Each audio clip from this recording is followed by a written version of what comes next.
Donc on va commencer. Bismillah, wa salatu wa salam ala rasulillah, wa ala alihi wa sahabati wa man tabi'a hudah.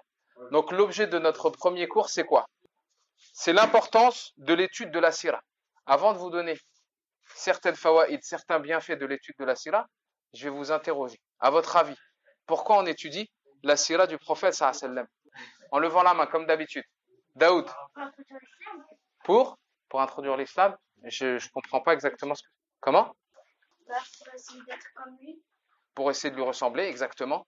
C'est une bonne réponse, ça. Est-ce qu'on peut ressembler à quelqu'un qu'on ne connaît pas?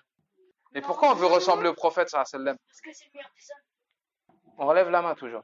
Pour connaître sa vie. Pour connaître sa vie. Elle a dit pour connaître ce qui s'est passé pendant sa vie. Latifa. Ça, c'est des questions qu'il faut se poser. Hein. C'est pourquoi est-ce que j'apprends la vie du prophète? Je viens ici, je fais comme... je suis un mouton, je fais ce qu'on me dit, sans réfléchir, sans comprendre. Non, le musulman, c'est pas un mouton. Il comprend et il applique. Mais s'il n'a pas compris, son application, déjà, d'une, elle ne sera pas bénéfique pour lui. Et deuxièmement, il ne va pas être motivé pour appliquer. Parce qu'il ne sait pas pourquoi il fait. S'il sait pourquoi il fait, bidnillahi ta'ala, il sera motivé. Il y est, et après on avance. C'est la meilleure créature et on doit la suivre. Exactement. C'est exactement ça. Allah Azza wa Jal, dans le Coran, il nous a dit لَقَدْ كَانَ لَكُمْ فِي رَسُولِ اللَّهِ أُسْوَةٌ حَسَنَةٌ لِمَنْ كَانَ يَرْجُو اللَّهَ وَالْيَوْمَ الْآخِرِ. Nous, en tant que musulmans, on veut quoi? On espère quoi? On attend quoi? On lève la main, s'il vous plaît. En tant que musulmans, on attend quoi? Ibrahim. Naam. Et pour rentrer au paradis, il faut connaître le chemin du paradis, oui ou non? Eh bien, le chemin, Allah Azza wa Jal, il nous a dit, vous avez certes un excellent exemple à suivre dans la personne du prophète pour celui qui espère la rencontre d'Allah et réussir le jour dernier. Et réussir le jour dernier, ça veut dire quoi? Rentrer en enfer ou au paradis? Au paradis. Donc tout musulman qui veut rentrer au paradis, il a besoin de connaître le chemin du paradis. Et le chemin du paradis, c'est uniquement sur l'exemple du prophète, sur le suivi du modèle prophétique. D'accord? Donc, pour pouvoir suivre ce modèle, il faut d'abord le connaître.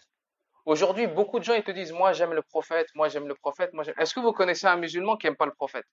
Non. Vous connaissez? Non. Ça n'existe pas. Tous les musulmans aiment le prophète. Mais maintenant, qui est véridique et qui n'est pas véridique? C'est ça la question. Qui est sincère quand il dit qu'il l'aime et qui n'est pas sincère? Eh bien, Allah Azza wa Jal, il nous a donné la réponse dans le Coran. Hein? Tout le monde aime Allah aussi ou pas? Les musulmans, ils aiment Allah ou pas? Ça existe un musulman qui va dire, moi j'aime pas Allah, j'aime pas son prophète? C'est pas possible. C'est pas un musulman, cette personne qui dit ça. Tout le monde l'aime. Mais est-ce qu'on l'aime vraiment? Oui. Ah bon? Oui. Comment on sait si on l'aime vraiment? Allah, il nous a donné la réponse dans le Coran.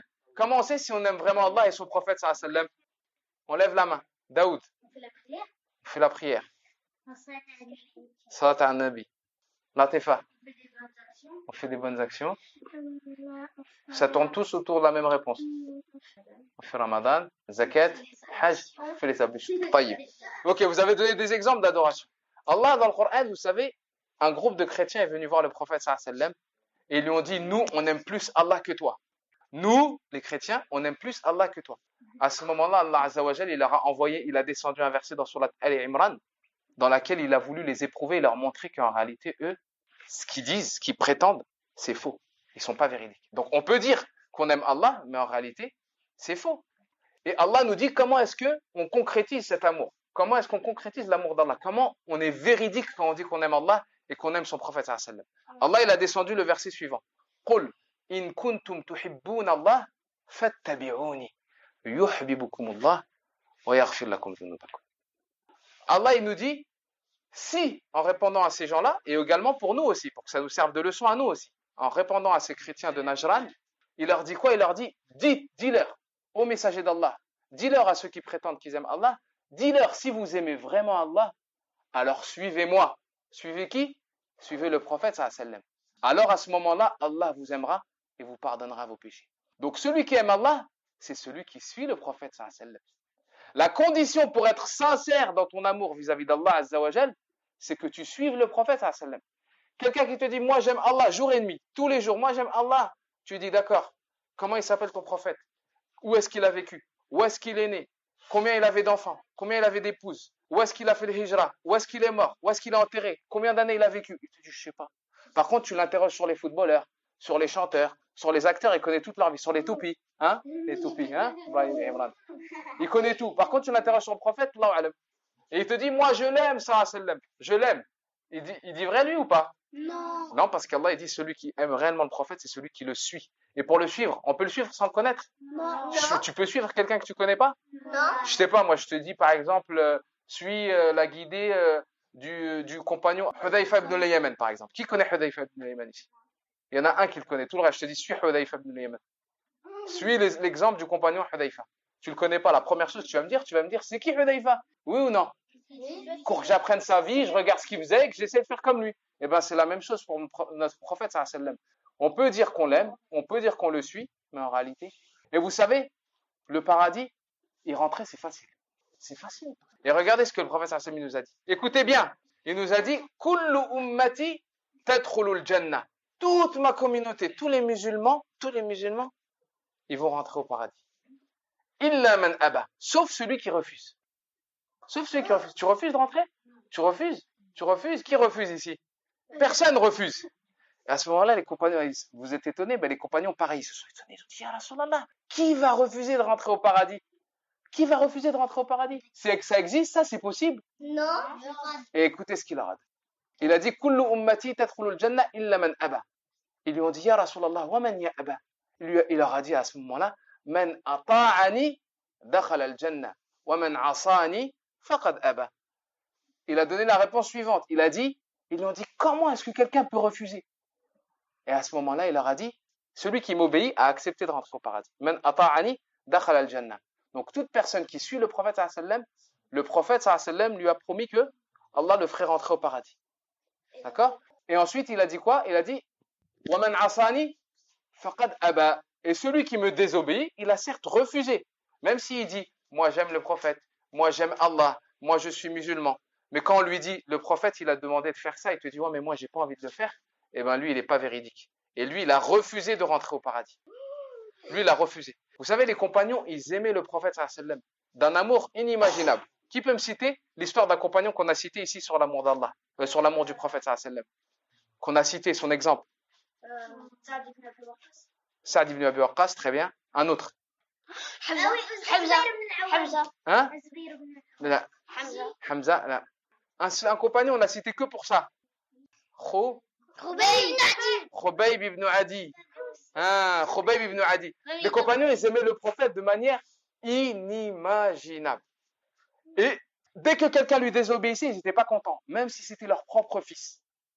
Vous savez, Abdullah ibn Omar, il y a plusieurs histoires qui sont rapportées. Il avait un fils qui s'appelait Bilal. Il y a deux histoires différentes. Moi, je vais vous en raconter qu'une parce que c'est celle qui vous sera la plus claire et la plus compréhensible. Une fois, il l'a vu jeter des pierres. Il lui a dit une seule fois, le prophète sallallahu alayhi wa sallam a interdit de jeter des pierres. Pourquoi? Parce que ça ne permet pas de chasser le gibier. Par contre, ça peut crever un œil ou casser une dent. Donc le prophète sallallahu alayhi wa sallam, il nous indique tout ce qui est bon pour nous et tout ce qui est dangereux pour qu'on s'en éloigne. Là, il lui a dit, le prophète nous a appris à ne pas jeter des pierres parce qu'on peut blesser les gens et jeter une pierre, ça m'apporte rien de bien. À ce moment-là, Bilal, il s'est arrêté. Une autre fois, Abdullah ibn Omar, il a vu son fils jeter des pierres. Il lui a dit, je t'ai dit que le prophète a interdit de faire ça et tu le fais encore. Je t'ai dit que le prophète a interdit et tu continues à le faire. Par Allah, je ne t'adresserai plus jamais la parole. Et depuis ce jour-là, il n'a plus jamais adressé la parole à son fils. Vous comprenez pourquoi? Parce que eux, ils avaient l'importance de l'amour du prophète et l'importance du suivi du prophète. Pour ça, quand on entend que le prophète l'a fait, on fait ou on fait pas? On fait pas. Et quand on entend que le prophète l'a interdit, on le fait ou on le fait pas? On le fait pas. Taïb. Donc, j'ai noté 4 points, on va les lire ensemble, concernant l'importance d'étudier la sira et qu'est-ce que ça nous apporte dans notre vie. Premièrement, ça nous permet d'apprendre à connaître le dernier des prophètes et de faire naître dans notre cœur l'envie de le suivre et de lui obéir. Naam. Comment tu peux avoir envie et tu connais pas les qualités de cet homme exceptionnel qu'Allah il a choisi pour porter le dernier des messages divins? Si tu le connais pas, tu vas avoir envie de le suivre. C'est difficile d'avoir réellement envie, même si tu le dis pour dire comme tout le monde, parce que comme je vous ai dit, tout le monde aujourd'hui dit qu'il aime le prophète, tout musulman. Mais si tu veux réellement connaître les qualités magnifiques de ce prophète, tu es obligé d'étudier sa vie. D'accord? Donc, premièrement, plus tu vas voir comment il vivait, les qualités qu'il avait, plus tu vas l'aimer et plus tu vas avoir envie de le suivre.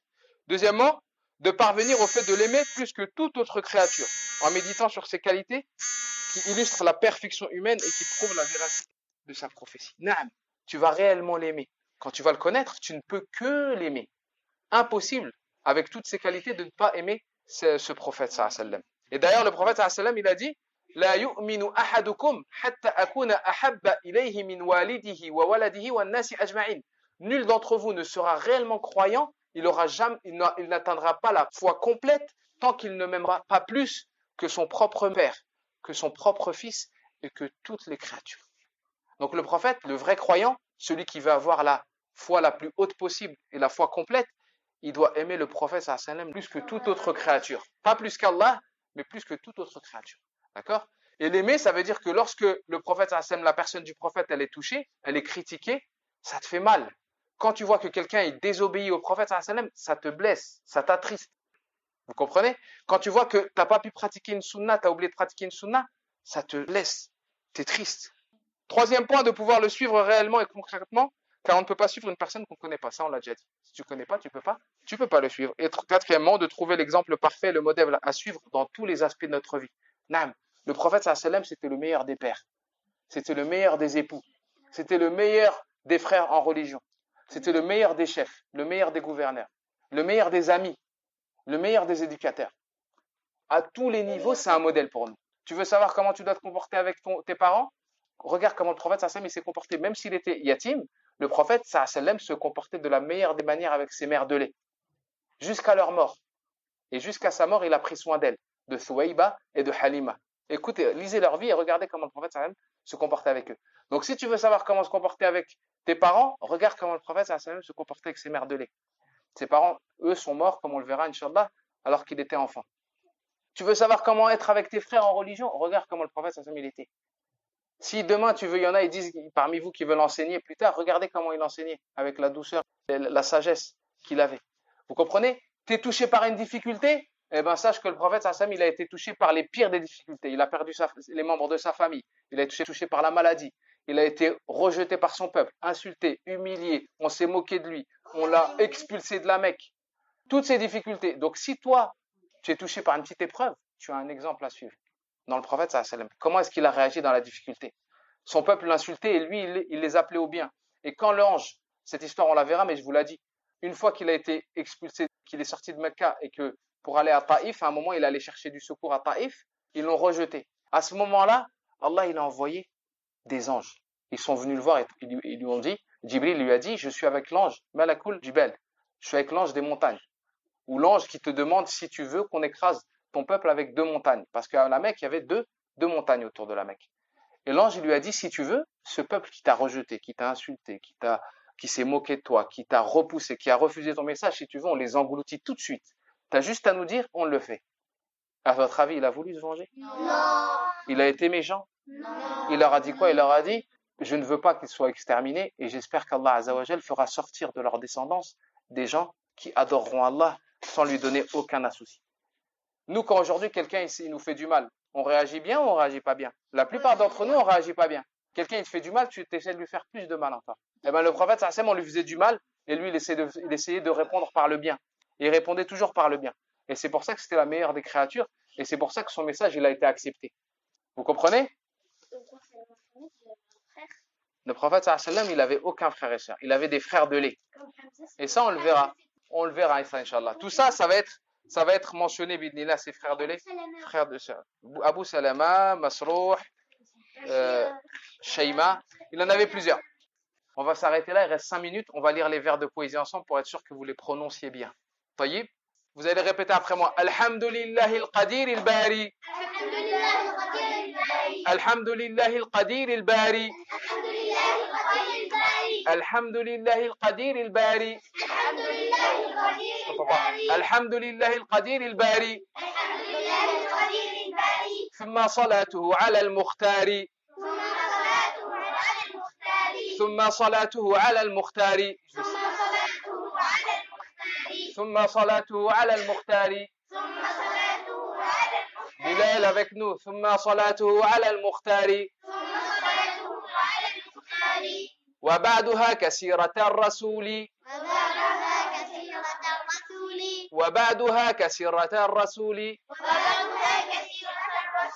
وبعدها كسيرة الرسول. وبعدها كسيرة الرسول منظومة موجزة الفصول منظومة موجزة الفصول منظومة موجزة الفصول طيب, bien, alhamdoulilah, on vous a mis la traduction des vers de poésie, comme ça vous pouvez comprendre ce que vous apprenez par cœur. Hein, on a dit il faut comprendre, il faut pas juste apprendre. Donc vous avez la traduction. Il faut les apprendre par cœur pour dimanche prochain, on vous interroge. D'accord? Donc il faut essayer, normalement, là on n'a pas eu le temps de vous les écrire sur le cahier, normalement on essaie de le répéter 10 fois par jour. Ça te prend 5 minutes, tu l'as répété 10 fois. Donc je répète, comme ça dimanche il n'y a pas de surprise. Vous devez apprendre les 2 vers de poésie, et il y a une feuille d'exercice très courte à faire. Une feuille d'exercice très courte à faire. Mais c'est une feuille, il faut répondre à la question. Et ici, c'est des points à relier. C'est très simple. Tout le monde doit le faire. Et on met son nom et son prénom et je ramasse les feuilles. C'est clair ou pas? Oui. Pour tout le monde, dimanche prochain.